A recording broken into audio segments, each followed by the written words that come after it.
And there we go. Welcome back to another episode, my lords, ladies and gentlemen. Nice to see you. Thanks for tuning in. Thanks for stopping by. I hope this finds you well. I don't know what's gone on during the countdown there, but I've got a number of yellow exclamation marks that I presume means something has gone awry in the woodwork somewhere. But we'll have to figure that out after the fact and see what that was. Bob, how you doing? How's things? How's life? Yeah, very good.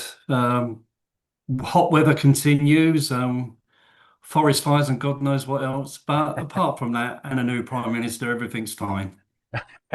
Well, I'm sure that with that final thing, most people will be thinking about ringing in the apocalypse. Now, let's turn to this evening's festivities more directly. We've got a long-time friend of the both of us in for a chat, so maybe that's a kind of social nepotism, but we're definitely going to be taking advantage of the fact that he is a legend of his industry, and we can all capitalize on learning several gold things that he has to share with us. So, ladies and gentlemen, please put your hands together through the virtual ether for Mr. Jim Wenzel. Yeah, the crowd goes wild. I Hey always Ben, worry hey about Bob. doing that bit, mate. How's it going, mate? You well? Good, good. Thanks for having me, guys. It's great to see you, Bob. I know it's been too long. You know, Yeah, uh, been a while.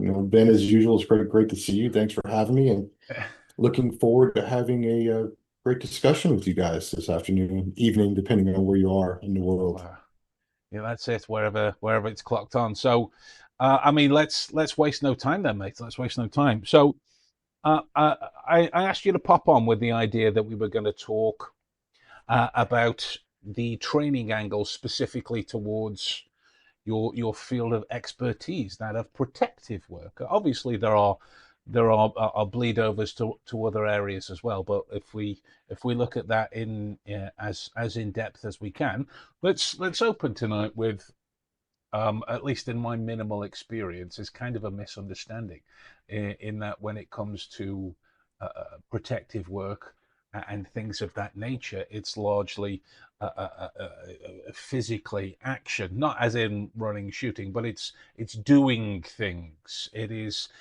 being places. It is situational awareness. It is all of these things, and yet there is a distinct element of planning and critical thinking and specific areas that need to be focused on during the process that gets left out. Would you say, or am I misunderstanding the flaw?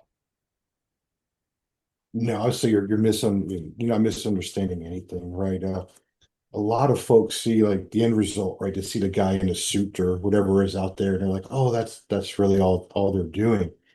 Um, but I'll say like amongst different roles, right? Because the company I own, we work and we deal with the protective intelligence aspect, assessments, operations planning, investigations, and of course the training aspect, right? And across all those roles, one thing is kind of remain consistent, right? The best protective work usually happens before anyone realizes there's a problem, Yeah. right? And the stuff that gets glamorized on your social media, gets the followers, is the tactical stuff, but protection is not just that collection of tactical skills, right? You got to have the ability, like you said, the ability to observe, assess, communicate, position, and make sound decisions early enough to keep your principal out of the crisis. So Mm. really, protection is proactive prevention.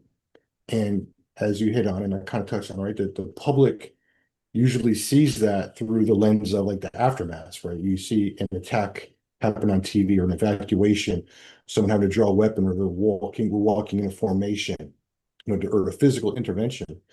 But most successful protective work is really far less visible, right? The not so glamorous stuff, like your advanced work, like you talked Yeah. about, right? Being able to Yeah. identify the key vulnerabilities, controlling access points, so who has access to a building, your client, wherever, recognizing the behavioral environmental changes, right? That's all stuff that falls in our wheelhouses that we all love to talk about. Absolutely. Maintaining your appropriate positioning, right? We characterize our work on things that don't happen. So when the hardest thing when you're working with clients or just explaining this work to people in general is, how do you characterize or summarize success off zero, right? Mm. Because you can't quantify if you moved to one spot to another and took away an angle Mm. from somebody that wanted to cause embarrassment or harm to your client or not, because nothing happened. So you can never say, hey, we stopped 100 attacks today or we stopped zero. Well, Yeah. maybe we got lucky, you know. And the other aspect is being able to communicate those concerns and having that adaptability to adjust your plan before the problem develops, right? So again, protection should not be measured by how dramatically we respond. It should Mm. be measured by how effectively we prevent the situation from ever reaching that point. Mm. Love that. It's I always like that line that we've spoken about a few times. I mean, different words, but boring is best. You know, because Yes.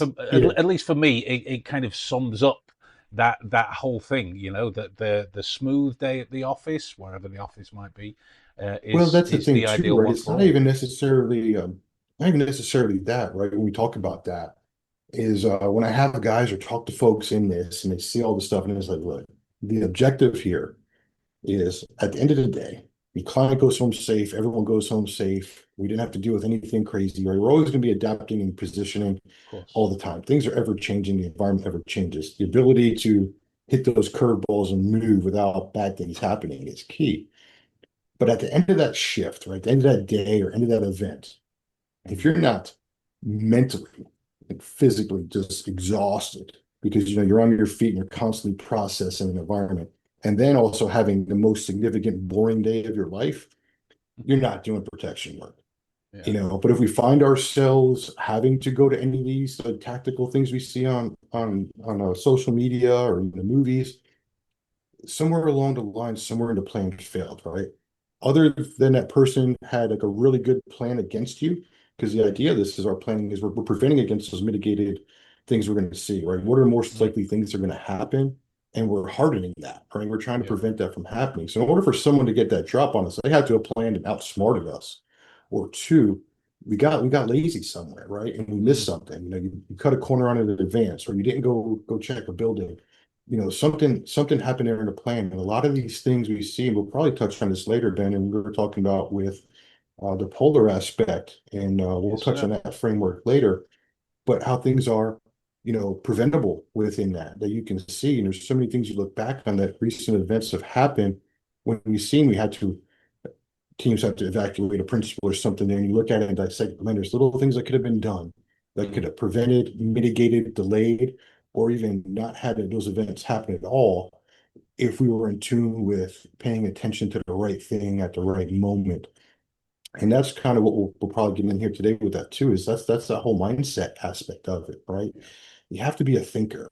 You can't be go to a training like a box training and it's like, hey, you're going to get a PowerPoint and this is the box, right? I love Bob's terminology, and it's been a while since I said it, right? Behaviors aren't binary. You can't put people in a box.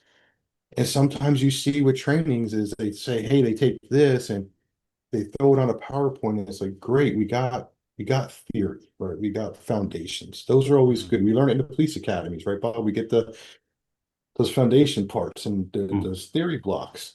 But it's not till we actually get out on the street or get out here actually doing the functions and the application aspect, do we see where theory sometimes doesn't always work out. And we have to be able to adjust and adapt that within the theory. Like we got a foundation and a framework, and we know, hey, this is the objective. Well, not every environment's the same. You guys see a heck of a lot of different stuff in the UK than I'm going to see in different states here in the US. So sit here and say, hey, this theory in a block in the PowerPoint is this, and then think we're going to directly apply that to where you guys are and where I'm at, or take a low threat to a high threat environment. No, we just need to know, right? The key things in this is maximum protection in the moment of the client, right? That moment's always changing. Every time we step forward, it changes. The four pillars of protection: detect, deny, deter, and defend. Okay, well, as long as we understand those four pillars, we can put it in any environment. What are we detecting for? Potential threats, right? How are we deterring it? How are we denying access? That's what the framework around that's what the theory gives us. Now, within those pillars, within those environments, in our planning, we Mm. what does that look like? Mm. That changes. What's changed? How is it changing? And I think that's where some programs and some things, go amiss in those regards, is they don't really get those concepts in. They get more into the theory and they do the PowerPoint. They don't really get these guys making decisions, right? We've all taught, Bob, I know you've taught, and correct me if I'm wrong, you even lectured, in the university. Ben, you taught for years.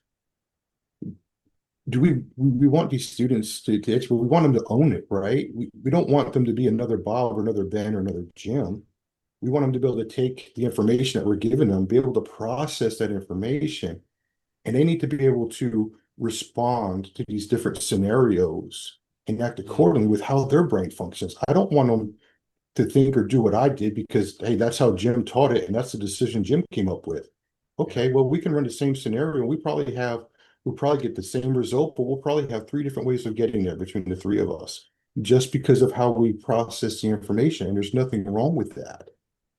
And a lot of people, different instructors I come across, different schools I've been around over here, I see like it's kind of like they use these platforms, unfortunately, for war stories, right? There's a lot of experienced people, but you can't use it as a platform, for that. They have to be relevant, they have to make sense, they have to apply, right? Your experience should be able to be turned into your curriculum, right? It shouldn't be the other way around. And you have to be able to train for the decisions, not the drill. You see all these practical stuff, firearms training, they drill, drill, drill. They're really good at drilling. Okay, but let's reverse engineer that. Why is that drill important? What is it preparing us for? What decision, what scenario, what environment are we going to be in where that is the option, right? So the drills they have to have value. It's rehearsed movement, but it's not the same as your operational competence. Just because you can perform a formation, evacuation, or drill perfectly when the threat direction or required response is already known, right? Because we're telling you, it's training. Hey, contact front. Okay, they know where they're going. Real operations are going to involve incomplete information, conflicting priorities, right? Distractions, environmental limitations, and human behavior. Yeah. So we have to incorporate that in there. Doing certain things, make people do push doesn't create the right stresses. So if we're looking at good training, right, then we should be forcing students in this environment is, what are you observing? What's changed, right? Why does it matter? What options are available to you? What action is proportionate, right? What are the consequences of acting or not acting, right? We talk about overreaction, underreaction in this realm. Sometimes you can do too much too fast because you're processing, you don't have the right structure of information. Yeah, And then how will you communicate it, right? And that's one of the things too, no one really touches on how you communicate these processes. We can have a gut feeling, but if we don't articulate that or have a framework in which that can live, then you can't really articulate it right to your team or other people to justify it. And especially here in the US, right, there's certain laws that govern behavior and use of force. So if we can't communicate these certain things or these gut feelings right within a framework, then how are they defensible if we ever or get brought into a court or something happens and you do have to go to those levels of force?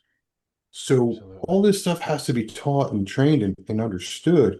And it can't just be a theory, check the box and here you go. Like we really have to challenge them, physically and mentally. I need to know how you think. I want to pressure test you. How are you going to respond? And even though this is a team sport and close protection, you have an individual role. We're walking in a formation, the three of us, depending where you're at, you're going to have a particular role involved. The team works as one, but each of us has an individual role. And if there's no trust or communication or planning or working that plan, then I might be worried about what you're doing then. And if I'm worrying about what you're doing, well, what am I not doing? I'm not doing my job. So now there's two of us potentially not doing our job. That puts us at risk. That puts the client at risk. So there's a lot of trust and understanding of your individual role also within the team. So that has to be pressure tested. How do you take constructive criticism? Right? Hey, we sit down, we do hot wash, as we call them in the industry, or an after action, and we sit down and it's like, hey, what were you thinking here? What happened over here? Let's talk this through. What can we do, right? Intelligence doesn't guarantee influence. If you can't communicate and do so clearly, your ideas die in translation. Productive communications teaches you how to understand behavior, how to navigate tension, and how to create real clarity in conversation. No manipulation, no scripts, just behavioral insight applied correctly. So if you want fewer misunderstandings and more control in conversation, go to omniscient-insights.com/procoms or right here. And we do things in threes, and we're positioning, what's good? Okay, when you get out and you get your initial thing, that's good. Is there a better spot? Is there a best spot? We're constantly moving and looking and positioning. We should be able to articulate at the end of the day, hey, what happened here? What's going on here? And you should be able to take that, learn from it. The team gets better, the individual gets better, and growth. And if you're unable or unwilling to do that and can't put that ego aside, right? You got to put the client before the ego. And if you're not doing that, then you're not going to survive on a team. You're not going to survive in this industry or this environment. Because at the end of the day, it's what we talk about in behavior stuff, right? It's not about you. Yeah, absolutely. Absolutely. Love that. Bob? Yeah, everything you said there, Jim, sort of resonates with me. I've never been involved in an operation where it's gone as it is intended. You usually start with plan A and you end up with plan Z. Yes. And what it needs is fluidity and adaptability of the people there, because you don't know. You can practice and you can practice, but until you put the stakes in, then people behave differently. What is the amount of self understanding do you do in your training? I mean, how much time do you spend on people knowing who they are and understanding how they may respond under pressure? I know it's difficult, but do you spend a lot of time with people looking at themselves and trying to evaluate how they will respond in certain circumstances? Sure. And that's valid points, Bob. One of the main things we tell people is no plan ever survives first contact, Mm, right? Which is why we have contingencies and we have all our different route planning and everything. That's what I feel we do uniquely different, right? That I've done over the years is when I'm teaching any type of protection stuff related, the very first thing you're going to get in the introductory block is once I introduce myself and the class introduces themselves, is they're given the expectations. And the expectations that I tell them in the course is we're treating this like a team environment. This is going to be no different than if you're operational overseas or in country, here. And I start them from day one as we're going through learning the theory and then going out and applying and going through the operations and all the skills that we teach that are necessary for this, that they should be evaluating themselves and evaluating their peers.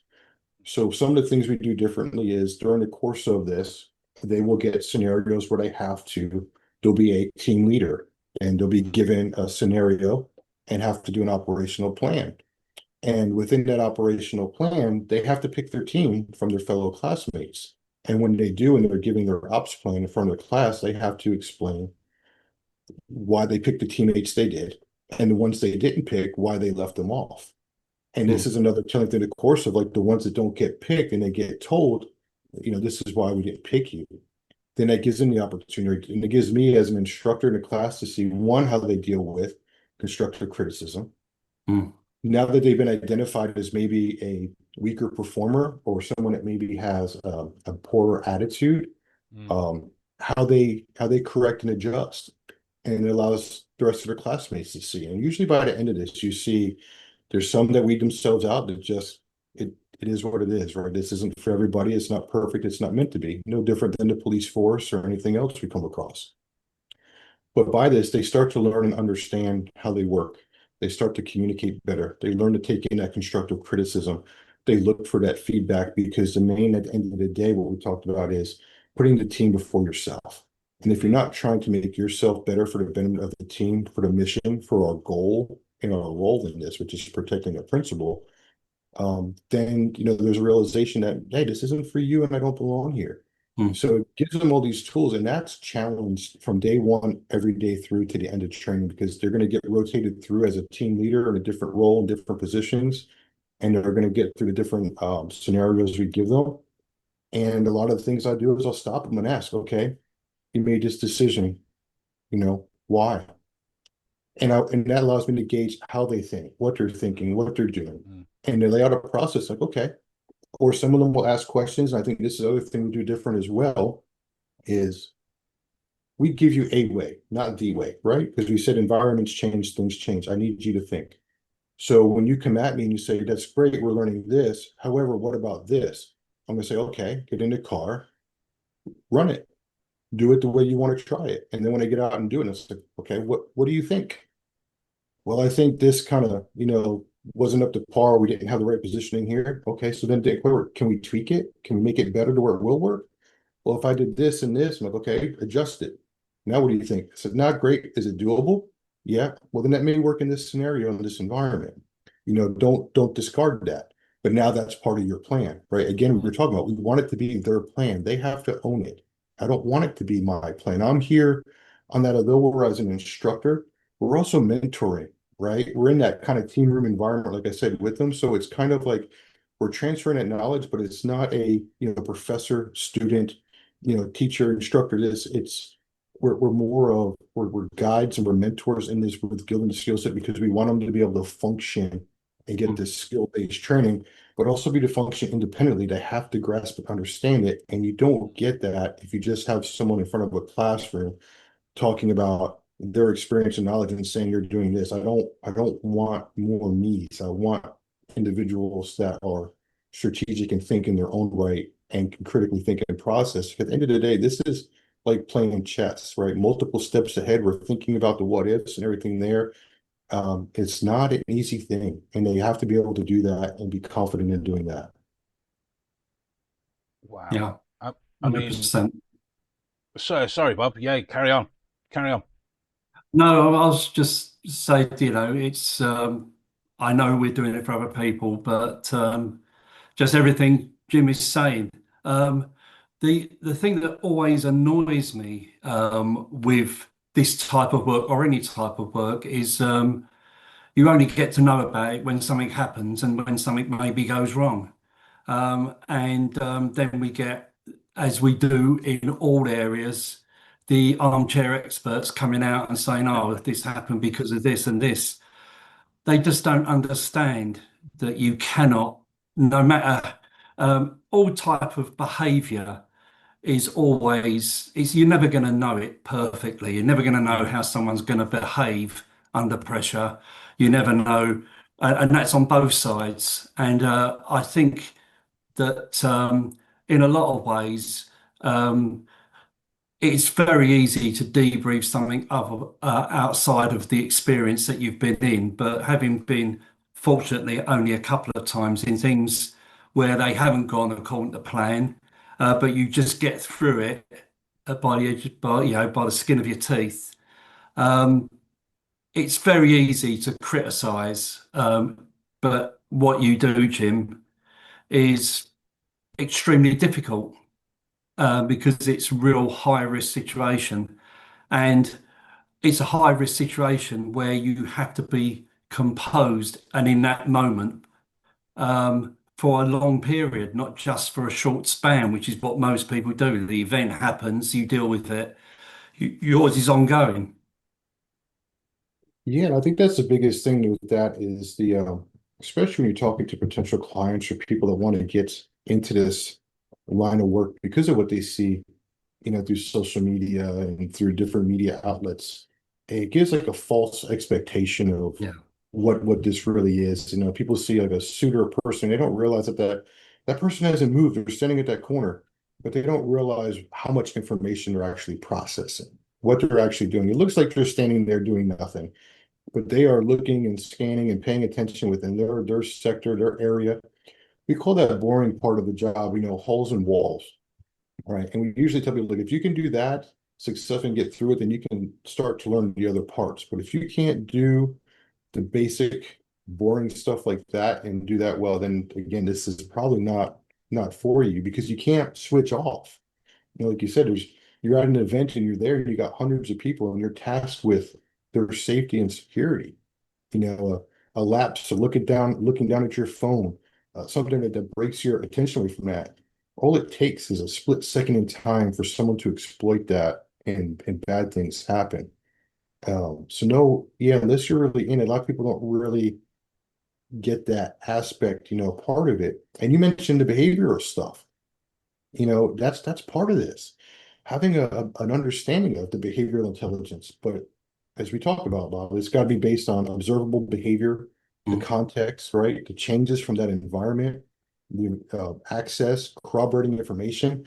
We get from that all the time that you got to avoid claiming that one gesture, a facial expression, or a body movement reveals hostile intent, right? So we don't observe behavior so we can assign a label. We observe it so we can determine whether something has changed, whether it's relevant to the protective environment, and whether an adjustment is necessary, right? Yeah. So the observable behavior is information. Intent remains an assessment that must be supported by context and additional indicators.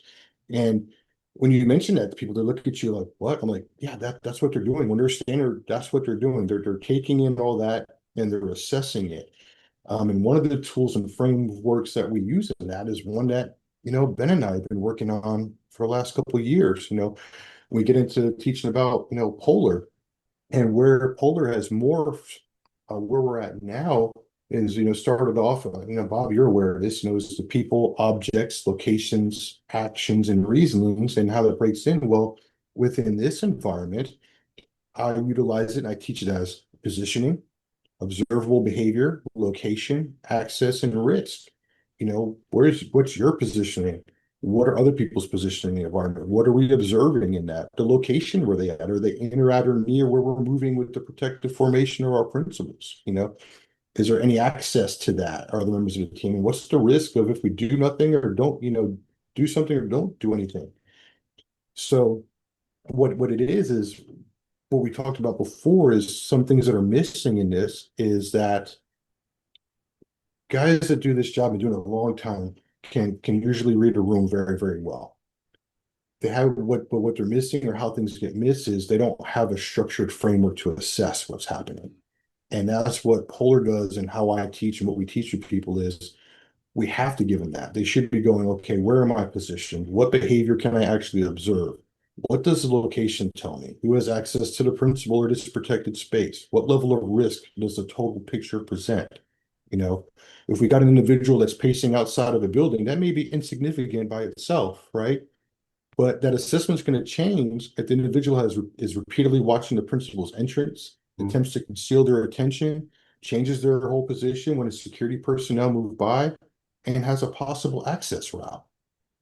So these are all the things that we're doing to process that and having that structure that also allows us then to articulate it. I can articulate it to you or Ben in a clear way in a structured format rather than I stirred this guy and I got a hunch. We all have these hunches and gut instincts, but that's not defensible. We have to be able to say, look, based on where I was positioned and the access to the client and the location of this is why I did what I do. This is why I decided to change the route or call this off or make this adjustment. Well, that's more defensible and we can articulate that more. We can explain that, more. And that puts us in a better position because at the end of the day, it's called close personal protection, but it's really just risk management made personal. And that's all we're doing is mitigating risk as much as possible. Love that. Love that. Go on, Bob. I was just going to say the other thing is, say, one thing that I have been involved in is like airport security, crowd observation, and it can change because if the trains are or the airplanes are all on time, then you would expect to see certain behaviours. The moment that changes and the trains are delayed or planes are delayed, then you're looking for completely different behaviour types. And so I don't think people understand that it's so fluid. And I'm sure in your work, line of work, that could be something like in the environment, because the environment is so important. Something changes in that environment, which will change everyone's behaviour. So what would be cues of mad intent may now be not mad intent. They're just a response to the changing scenario. Exactly. And that's why that framework, the polar framework I just mentioned is important because without that framework, what's going to happen? We know this based on our experiences. People's confirmation bias can jut out. They can get overconfident in what they're reading, like you said, and miss those little things. And you can get so focused in on what you consider as to be like that overt flag that you miss the little noises in the background. So having a structure or framework to work in that you can train, that gets your processes going and gets that subconscious going with that framework, it allows you to see those little things and with involved, so you're not missing it. So when you see that going, you understand why, and you're 100% correct. Look at the environment. If we're in New York City walking around the time of rush hour, people's pace and where they're moving is going to be entirely different than mid-morning when people are already at work, or if you're in a rural area, or even depending on where you're at in different countries, culturally, what's the environmental baseline? Just because something is normal for us here in the US doesn't mean it's going to be normal for walking in an environment where you guys are at in the UK. So understanding the nuances, and don't jump to those conclusions, and having that awareness of yourself and mind to know when to take that breath and refocus yourself, so that you don't have your bias or certain things creeping on you, and you make a false read, because that's just as detrimental anything else, because you misread it or overconfident in it, and you position for one thing and it was nothing. That doesn't look good. Or you underreact and don't do anything, and something bad happens. So it's always that fine balance that people are saying. You're always constantly fighting that over and under reaction, and keeping that midstream of that composure, that balance, and really being able to identify what is it truly that I'm really seeing. What's the fullest picture without me clouding it with any way with bias or experience. Bob, you travel a lot and do a lot. You've been to a lot of places. It's no different than you've been to the same place 99 times. You can't expect it to be the same on the 100th time. And when you get that little bit of overconfidence on it, that's when you miss something, and that bad thing or something happens on that 100th trip. So we have to treat everything, even though we've been there, we have to treat it like the first. Do a proper plan, do a proper assessment. That way you make sure things don't get missed. I mean, rather than go, I concur, and a series of references, just to say, let's change gear to time sensitivity. That's again, it seems to be compounded through training.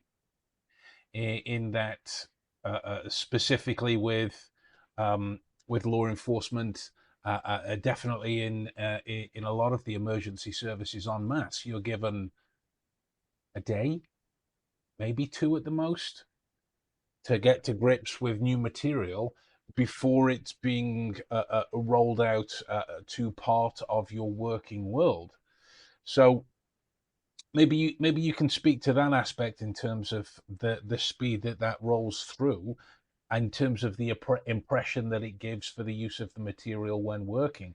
And does that come across any kind of thinking failures, structural failures by default, because people aren't given the opportunity to get to grips with the material they might need to, or they've not just been taught the material in the right way that supports these things, and therefore mitigates the risks of decisions being made in error, maybe without the right kind of access to information that they need, and therefore makes probably too certain of a word, make it more likely that more situations would be preventable by default.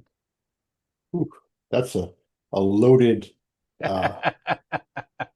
essay of a question, but let's see if we can kind of break it down a bit. So that's probably one of the more difficult things, right? Is identifying training lengths, training times. There's nothing really regulated, right? Especially here in the US. I'm not sure about for you guys in the UK. Here, because different states will have different licensing. There's different schools, different nuances. So it really comes down to the students, what they're looking for, really to do due diligence on the education they're seeking. You should always learn, but go and look for the right schools that's going to give you what you need, and then hope for that. This is a very skill-based type of work, right? So the one thing is, I try to tell folks, if you go to a course and it's predominantly a PowerPoint, well, one, you're really not doing much overall for the adult learner, right? And secondly, you really can't learn the skill sitting behind a desk. You're going to learn a skill from repetition, right? Trying and failing, trying and succeeding, trying and failing again, right? So that's the big component. Now I'll try to like dissect what you said too. So the law enforcement side, one of the biggest things that I've seen is they're being tasked more and more with protection type roles. A lot of the sheriffs are elected officials, so sometimes there to help with governors. Some larger agencies have protection training, and teams and guys will get schooled up, but for the most part, your mid-sized, smaller agencies, they don't. And what I find when I teach the different law enforcement agencies is like the biggest thing or the biggest hurdle, the toughest one to break is the mindset, right? And what I mean by that is like here in the US, traditional law enforcement is primarily reactive in a sense, right? They get called, they get dispatched. Yes, they can be proactive on like traffic stops and things there they can take initiative on, but for the most part, call comes into a 911 center, they get dispatched to it, and they handle the call within the scope of the law. Of course. And what we talked about earlier when it comes to protection work, it's proactive prevention, right? It's two different worlds. And then the other aspect I tell them is, okay, they go to work every day, they have that bulletproof vest, right? They wear that with their uniform, and it feels good, it feels comfortable, it kind of makes them feel kind of safe, right? Something bad happens, they have a layer of protection. Well, on this side of the coin, when we're doing protection work, that vest is no longer for them, it's for the principal. That's usually a significant shift of like, oh, this is no longer about me, it's about them. And then you get into when we're dealing with walking through crowds and people, we're taught in the academy, we carry firearms and tools on our belt to keep people, arm's distance away. We don't want people within our bubble. Close protection is just that. People are going to be in and around our bubble. We got to get comfortable with people being around the tools. And the response is to kind of get that distance. So one of the big things to kind of break them is a habit of putting hands on people to get people away. And that's that overreaction part, right? And it's no fault of their own. It's how you're ingrained, because police work is different than protection work. Of course. And you can't just teach that, in a day. That takes repetition. And you have to work with it, because a lot of the guys that get tasked with it are here in the US, or more your SWAT guys, right? Your special weapons and tactics guys. They have a very specific job with it, and protections. So you're really taking like way two separate things. Yes, they're highly skilled and proficient in what they do, but it doesn't directly correlate to protection. And you got to be able to turn off those sides of the coin. And that's what you see in a lot of videos and stuff out there, is the officers that are involved that haven't really gotten ingrained into training or the reps with it. Police will rely on patrol police tactics. And then that happens and they forget about they're there to protect in the prevention part. And then in some instances, they've gotten lucky, things haven't gotten hurt. And again, it's like, it's no fault on, but that's where like the training gap has to happen, and where those reps have to happen. And then just for in general, for other people in the private security side, it's the same kind of thing. You can sit and you can get out there and rep, but then it falls on the individual. They have to sustain that. Sometimes you go to an organization or a training, and depending on where you're at, the operational tempo can be so high that you're constantly going and moving with the client. There's very little or minimal time for training. So if you do get the opportunity for it, you got to be able to find something that fits that bubble, and it's got to be applicable, right? You can't sit in a course at a college or university, or sit in a lengthy course. They need something that they can sit down and apply, readily, which is more importantly that if you're going to teach skill-based stuff, if you're going to teach firearms in the range, well, don't keep them in the classroom, get them on the range, go get through the reps and the scenarios, but it's got to have a purpose and a value and the whys behind it, right? The whys are crucial. I think that's the biggest part to look at in these training environments is the whys. That's one of the big things we teach. That this is why we're doing it. Nice. This is the reason. Now things can change off that based on the environment, because we know, right? We're not teaching to a box, so something, but you need to understand the why. If you can understand the why, then you can adapt that to the various levels and scenarios.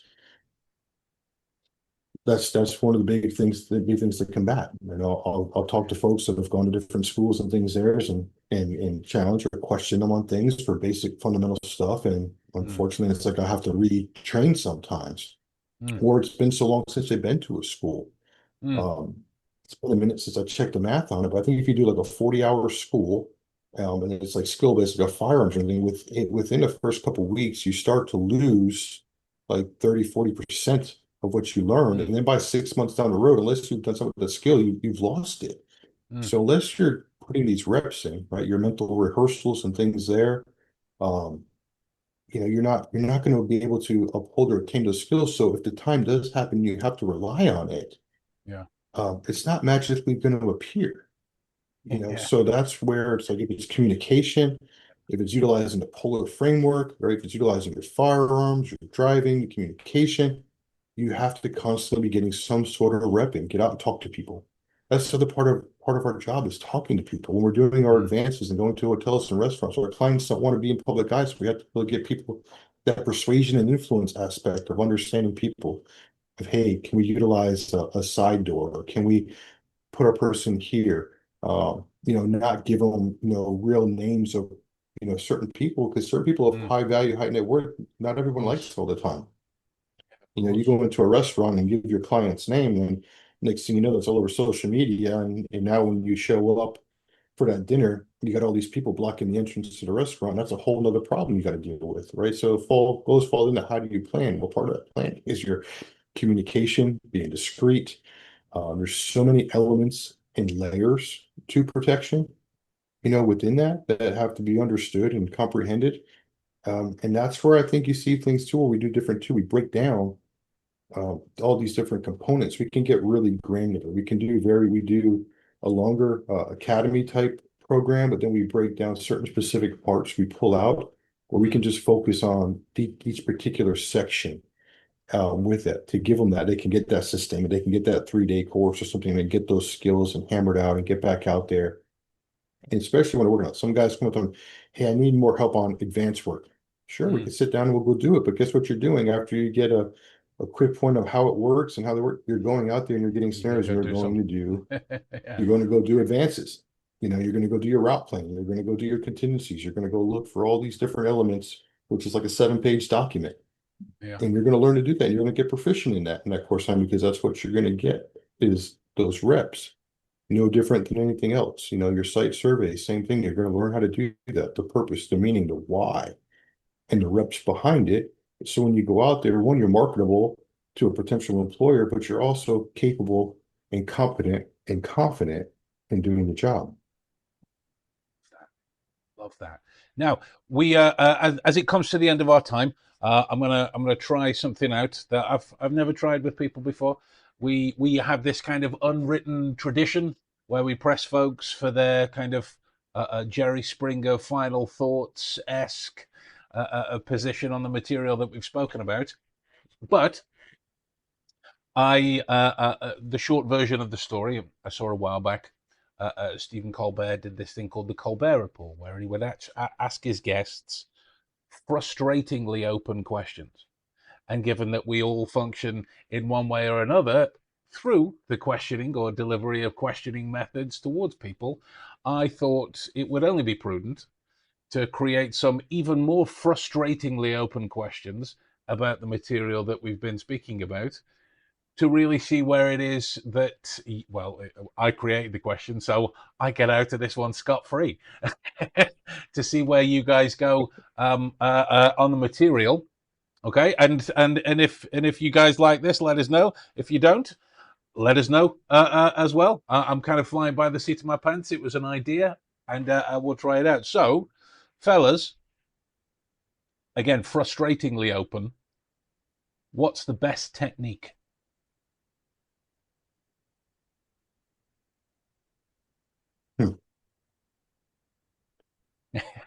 So the best technique is realizing there isn't a best technique. Yes. Right. It's the ability to apply multiple things. If you get super focused on one thing, that goes back to your bias. And I feel that if there's no one size fits all in anything out there, there's no magic pill, there's no magic formula. The best teacher is failure and experience, right? I'm sure I'm going to put words in Bob's mouth, but we both have interviewed folks and had to interrogate folks and different things in professional line of work. The best way to learn to get good at that is to be in that room, and then you start learning to understanding people better. You learn a lot about yourself, and then you make those adjustments, because at the end of the day, if it's going to be one best thing that I would have to work on, one best thing is getting better at understanding who you are and having a level of awareness and understanding, and be willing and able to constantly grow and take in information from other people and go, okay, yeah, I can do better at that. At the end of the day, it's about being a better human overall, regardless of this, just being a good human, be open to it. We all have this protector nature in our blood. It's why we've done the things we've done. But you're not going to get anywhere focused on one thing, because you're going to leave out so many other things. And if I just focus on one technique, there's so many other things that I would miss and not get. So I think we talked about the other day, Ben, it's kind of like, and you landed me on the rest of it that I did not learn. So it's like, the jack of all trades, master of none, right? Like, you should be proficient and competent in many things, but I would never call myself a master in anything, because you know how we all believe about calling yourself or anyone an expert. It means you capped your ability to learn, and everything's always changing. Environments are changing, society's changing. You should be a lifelong learner. You should be able to look at many things and be proficient and competent and confident in it. And as it evolves, you evolve. And I'll get off my soapbox on that and give Bob his opportunity to answer. But yeah, great question there. Thanks. I would say it's knowing your strengths, understanding your weaknesses, because weaknesses have the ability to become your superpowers if you know what they are. And sometimes they're the things that actually keep you safe. So I would say just know yourself. You can't entertain knowing other people and how you're going to react in the situations until you know yourself. And that's the same, not in close protection, because I haven't got a lot of knowledge of that, but in everything. People need to really know themselves inside out and be happy with who they are. Because once you're happy with who you are, then you don't try to put on a show, and you can actually be yourself and be your best of yourself, and know that you have limitations. Yeah, love that. I got a couple more for you, fellas, because I spent a lot of time thinking about these as a way to crank gold out of people, and it's working. So this next one, what is the most used reference on your desk? And like, it doesn't have to be the desk you're at now, but your most used reference that is within easy reach, whether that be teaching material, inspirational idea, a connection to a time when you were working with a group of people, or a particular someone. What is the most used reference?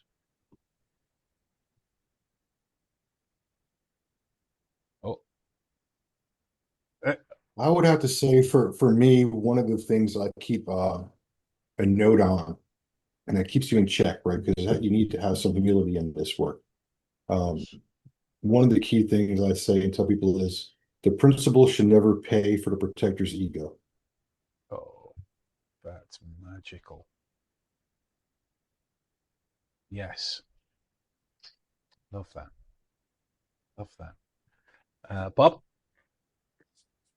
I mean, this is nothing to do with what we're talking about now, but one of the things that I use a lot in all different things is something from Brian Eno. Surprise, surprise, because he's my, and it's oblique strategies, which was designed for when you have mental block, and they're just cards that come up with alternative views to try and open your mind a little bit, like try doing it backwards or whatever. And I find that is something which I rely on a lot, because everything you do, close protection work, everything becomes boring. and because it is boring. The nights I've spent sitting in a car for 40 hours, 36 hours, or in the back of a van Mm. with no toilet for 36 hours. And Unique it is challenge. boring. And it is 60 hours of mundane for 10 seconds of adrenaline. And that's the Right. job. And it kills you eventually, I think, if you keep it up for too long, especially if you're eating chips all the time and burgers. Okay. Yeah, And I think that oh, go falls on. in line with too, sorry, Ben, but that falls No, in you're line good. with being brilliant at the basics. That's being brilliant at the basics handles a lot of that. The boring stuff. You're Yeah. good at that. 100%. Sorry, Final Ben. Go one. ahead with your No, next no, no, no, you're good. Jeopardy question. I mean, I'm only missing the shining the light in your eyes, kind of thing.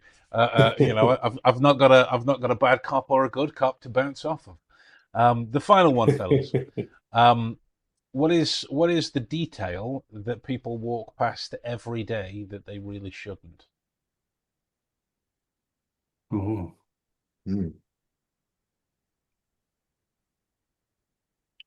That's a good one. Detail they walk by every day that they really shouldn't. Now, this might change from moment to moment, to context, the Well, situation to I think it situation. could be anything because one of the things that comes to mind is like it brings me to the behavioral aspect of it. And understanding that observable behavior is information, not proof of intent. Mm. Yes. So I think many people miss that, Mm, right? Because there's so much stuff around that. We know we've talked about that a lot in the past and different things when it comes to it. In our day-to-day lives, we're processing in a lot of information. mm, And a lot of people will jump to a conclusion based off something or based off something someone said or they heard or read. And it's information without the context and everything else that you're looking for. There's no proof of intent. So I think that's the biggest thing people miss is goes back to me again. It's toot it and it's not I'm trying not to self-promote us here, Ben, but not having a framework, within that. You got to have the framework with it because that solves a lot of the problems and the answers, helps you process the information in a better thing. And I think that's what people miss. You take in a lot every day and they don't know what they miss.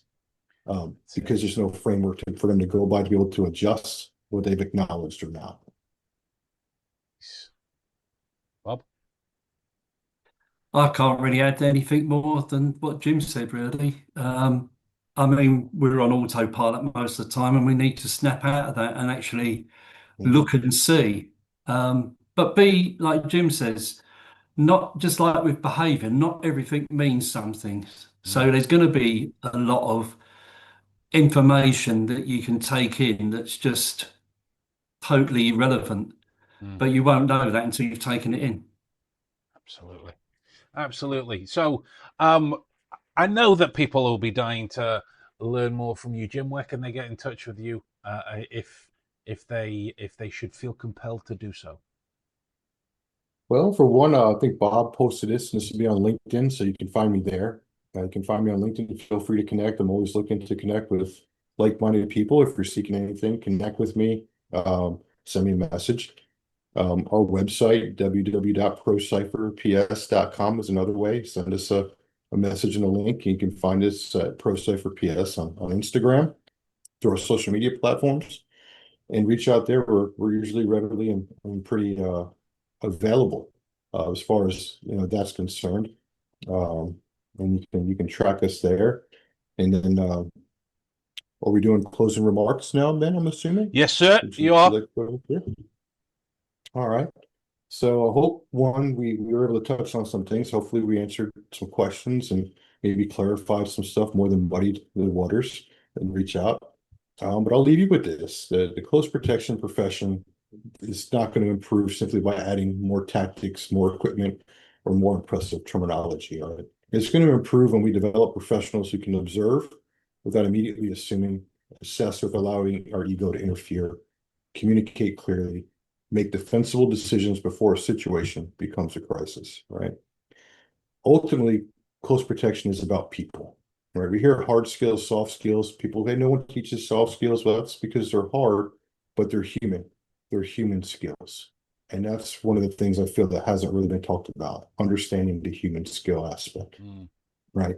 It's about understanding your principal, your environment, your own team, and the behavior occurring around them.